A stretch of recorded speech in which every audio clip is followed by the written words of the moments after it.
What's good, Chiefs Kingdom, and welcome back to the channel. As we're going to have fun with this video a little bit, we're going to talk a little bit about Deebo Samuel. I know a lot of you will be opposed to that, but it begs to ask the question if the Kansas City Chiefs should make a trade attempt for him. But before we do dive into the video, please be sure to subscribe to the channel and like this video, as it helps us out oh so greatly. And also, I will keep you up to date on anything Kansas City Chief related that you do not want to miss out on. As I mentioned, we're going to be talking about Deebo Samuel, and I can already project what the comments are going to be all about, and it's going to be, well, why would we spend that money on Deebo when we wouldn't for Tyreek? Why would we trade all of our draft assets that we got for Tyreek just to replace him? How come we just don't draft a receiver and move on in those positions and just focus solely on the draft? And I'll answer all three of those for you right now. One, and I think it's what a lot of people, I don't get. They really forget. KC offered Tyreek Hill the bag. They just didn't offer him to make him the most paid this year, most paid ever wide receiver. That's what Tyreek wanted, so they let him go find it and get it. People are mistaken, saying, why would KC not pay Hill? Why would KC pay Deebo if they won't pay Hill? They were gonna pay Hill, and they were gonna pay him very good money. Now, if Deebo actually requests to be the highest paid receiver, then yes, KC, don't do it, get out of it, don't even try to make it. But if he wants to be in that $20 to $25 million range, KC was going to do that for Hill. They were going to, why not do it for another dynamic receiver? I'm just saying too. And now number two, trade all your assets away that you got for Tyreek. Do you really think it's going to cost that much for Deebo? I don't. I would mostly focus on what the Raiders gave up for Davante Adams, which was a 1 and a 2. But I would think it'd be more of a 1 and a 3 or a 1 in next year's 3. I think San Fran's going to be kind of shocked, and I could be kind of shocked too. I don't think he's going to go for that many picks. I think it's going to be more in the Davante range, and I think the value is going to be a little less than a second, maybe a third, maybe even just one first can get it done, because if Deebo is really playing his cards in his hands on trying to get out of San Fran, that could be the case. What we heard from Davante and Tyreek, we knew little more about Davante, but Tyreek, it was just snap of the fingers. He just wanted to find more money. Casey let it happen. It was that. It wasn't necessarily Tyreek wanted out. It was Casey wasn't going to make him the highest paid. They said, hey, go find it. That's how it went. Deebo, supposedly that's what's going on, is he wants out. Now, his brother has been the one on Facebook saying, hey, we're going to get him out of here. And then a couple hours later on Instagram comes back and says, man, y'all don't know when I'm joking around and things like that. One, that's really a weird way to joke around, definitely when you know how social media works. I still think there's some truth beyond that, and I still think what Adam Schefter reported to was Deebo is actually holding all the cards. Niners have offered contracts to make him one of the highest paid, and he's just basically balked at it. He's holding still, and it's making it seem like he doesn't want to be in San Fran.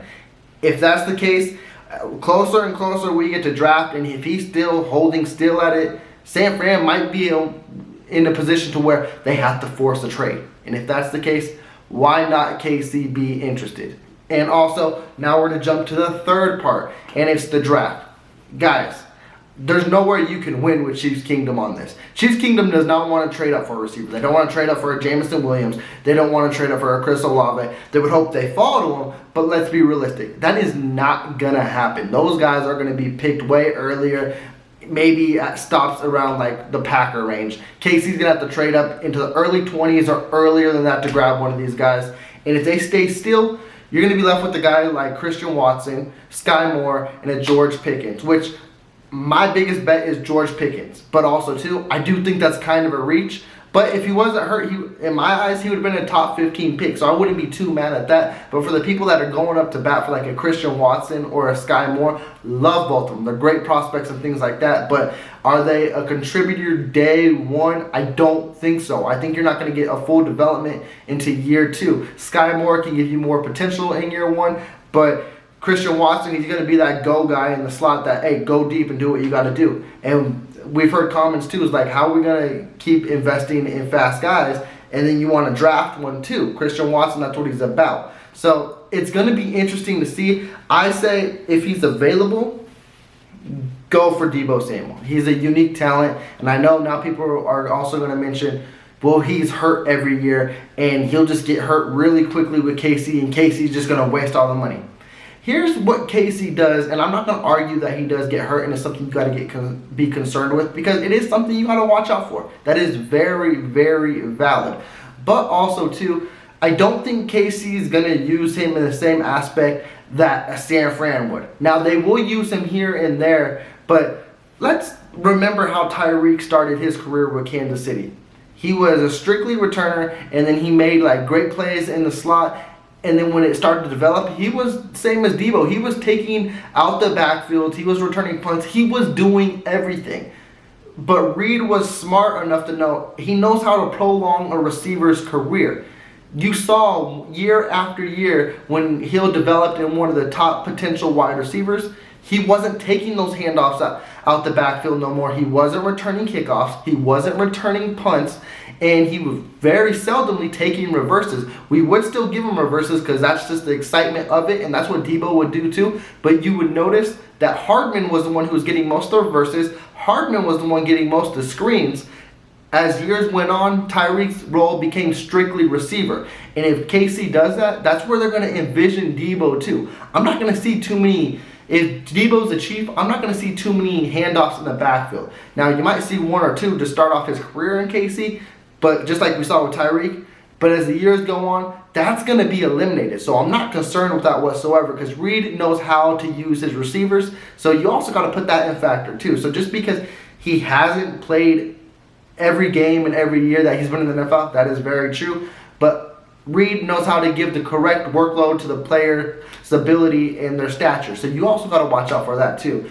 And I mean, how can you not like Deebo Samuel? Like, he's one of the most intriguing guys. Honestly, out of all three receivers, they're very intriguing to me. It's hard to list them in which way you want them between Deebo, A.J. Brown, and Terry McLaurin. I think Scary Terry is still my number one, just because I think he fits this offense perfectly. And if the Commanders ever decided to trade him, KC should go that route. But we're talking Deebo because Deebo seems like that might be the domino to fall before draft day. So KC Chiefs, I gotta ask you, if you do want Deebo Samuel, what are you willing up to give for him? I say a first and a third. Honestly, me, if a first gets it done and that's it, and you still hold on to another first and you play the rest of your cards, have fun with it. But also too, keep in mind, I'll always mention it, KC's not having 12 picks. Like, realize that. Like, we need to get that through our heads, Chiefs Kingdom. It's not happening. Like, they might have like between 6 and 9 picks, and I think 9's even shooting high too. I know they got holes on the defense, but it's not 9 positions of holes. KC knows how to make the best of the draft, and that's what they will do. But I'm closing this video out. Let me hear the angry rants, because I know a lot of y'all ain't going to want Deebo Samuel. And don't forget to subscribe to the channel, as I will keep you up to date on anything Kansas City Chiefs related. And oh yeah, give me that big thumbs up and like this video. I'm checking out. Y'all take care.